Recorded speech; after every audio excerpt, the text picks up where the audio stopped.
કચ્છમાં આજે red alert, લોકો બિનજરૂરી ઘરની બહાર ન નીકળે તે પ્રકારની ચેતવણી આજે હવામાન ખાતા દ્વારા તાકીદ કરવામાં આવી। 43 ડિગ્રીને પારો આંબી જશે, શહેરમાં સામાન્ય ચહલ પહલ જોવા મળી।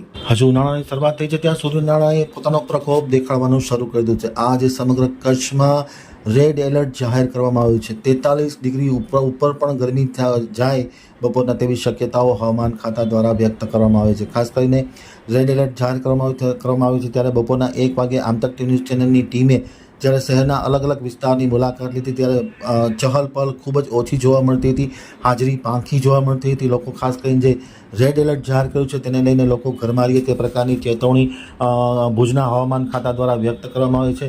હજુ તો ગરમીની શરૂઆત થઈ છે ત્યાં આજે સમગ્ર કચ્છમાં ગરમીને લઈને એક રેડ એલર્ટ જાહેર કરવામાં આવ્યું છે। માર્ચ મહિનાની શરૂઆતમાં જ ગરમીએ પોતાનો રંગ બતાવી દીધો છે। ગઈકાલે પણ કચ્છમાં 42 ડિગ્રી ઉપરાંત તાપમાન નોંધાયું હતું, જે ગુજરાત રાજ્યમાં સૌથી ગરમ શહેર રહેવા પામ્યું હતું। આજે પણ હવામાન ખાતા દ્વારા કચ્છમાં રેડ એલર્ટ જાહેર કરવામાં આવ્યું છે। છતાં લોકો બિનજરૂરી ઘરની બહાર ન નીકળે તે પ્રકારની ચેતવણી જાહેર કરવામાં આવી છે। સાથોસાથ હીટ વેવની પણ આગાહી કરવામાં આવી છે। આજે વહેલી સવારથી જ કચ્છ જિલ્લામાં ગરમીનો પ્રકોપ જોવા મળ્યો છે। લોકો ખાસ કરીને ગરમીથી બચવા માટે જ્યુસ, લીંબુ પાણી, નાળિયેર પાણી સહિતના ગલ્લાઓ પર વધારે પડતું ટ્રાફિક જોવા મળ્યો હતો અને લોકો બિનજરૂરી ઘરની બહાર ન નીકળે અને ગરમીથી બચી રહે તે પ્રકારની સૂચનાઓ જારી કરવામાં આવી છે।